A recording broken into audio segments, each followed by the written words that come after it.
TMF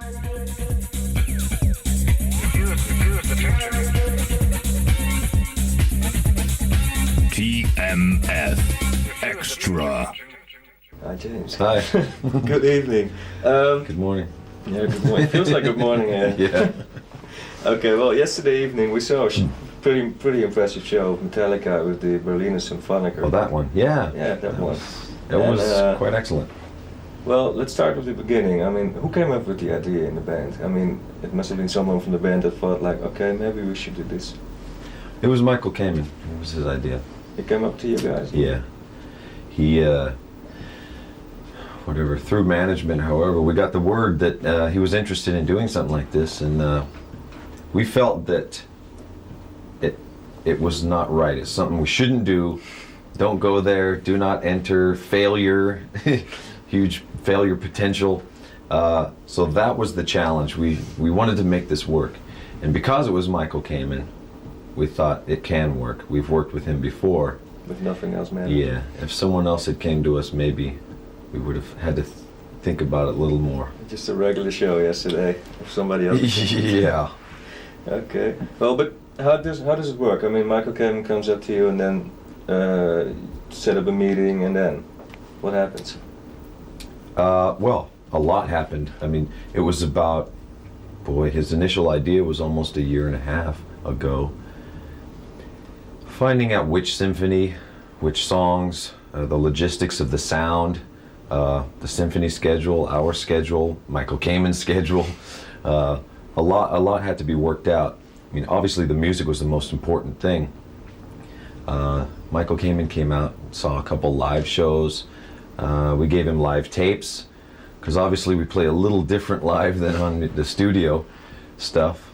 And he just started banging along on the piano to our songs and see how it moved him.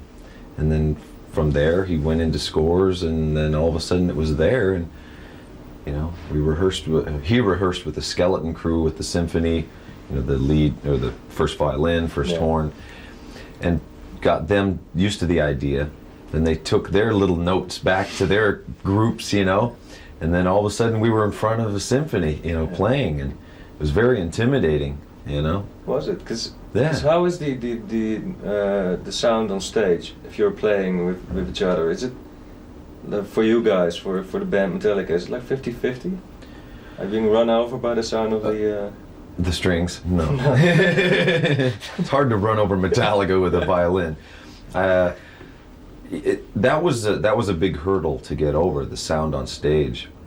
Well, first of all, the symphony's not used to playing with the big PA, or with the rock band there. Yeah. It all started with the drums. The drums, you can't really turn them down. They're as loud as you hit them. So we put them in a little box, a plexiglass box, to contain his sound. And then we got rid of our Marshall stacks, and got ear monitors, so we contained the sound.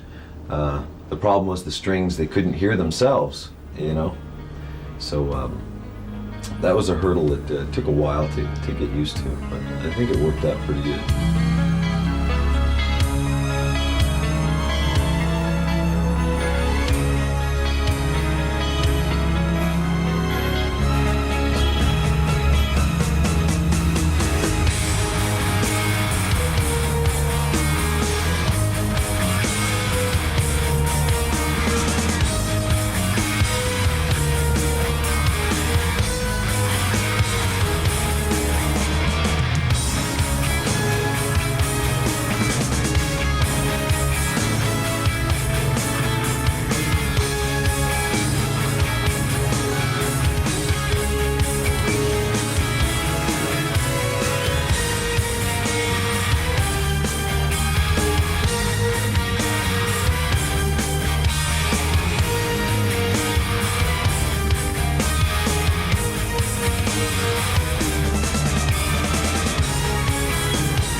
selection of the songs? I mean, okay, you say like, okay, we sent some material to Michael Kamen, but did you also like give him a list of songs you wanted to do with an orchestra? Well, we started without any limits. We said, here's our song list, our repertoire. Here's all the songs we've written. Yeah. And what do you think? You know, we didn't want to start crossing off the ones that we say we've never played live or that we don't like or don't sound good live, because Michael might have written something that was just amazing for that piece and bring it to that level. So we let him kind of cross quite a few of them out, and there were obviously ones that we felt we needed to play live. So there's quite a combination, but whittling them down from whatever 80 to 20 something was pretty difficult.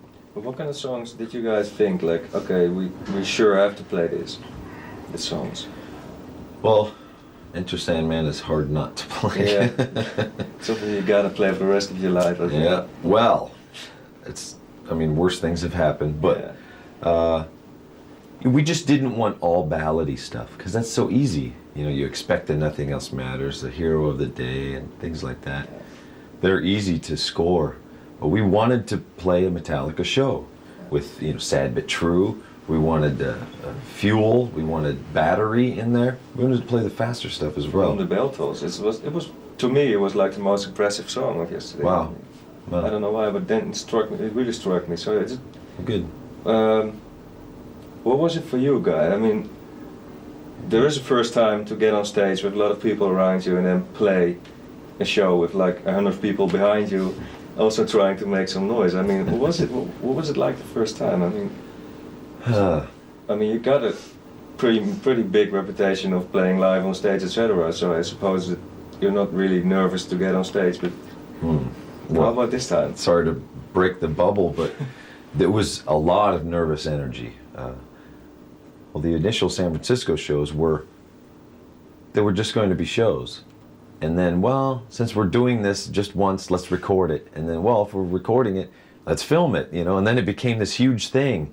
And not only were we nervous just to play in front of, you know, symphony regulars and the symphony themselves. So you've got these cameras and everything else. So it was very nerve-wracking, and it was an exercise in controlling your emotions, I felt, because you're hearing like our intro tape, the Ecstasy of Gold, the Ennio Morricone piece. We've heard that for 200 years before every show, and it, you know, it makes your hair stand up. Yeah. And to hear an orchestra play it live in front of you, it was amazing. And I found myself listening and being captured, and oh, I have to play, I forgot, you know. It was, a lot of times I had to not listen to them because it was so moving for me. And a lot of times it was really nice and sensitive, and inside you're just boiling, you can't take it anymore. You gotta let out.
isn't it distracting?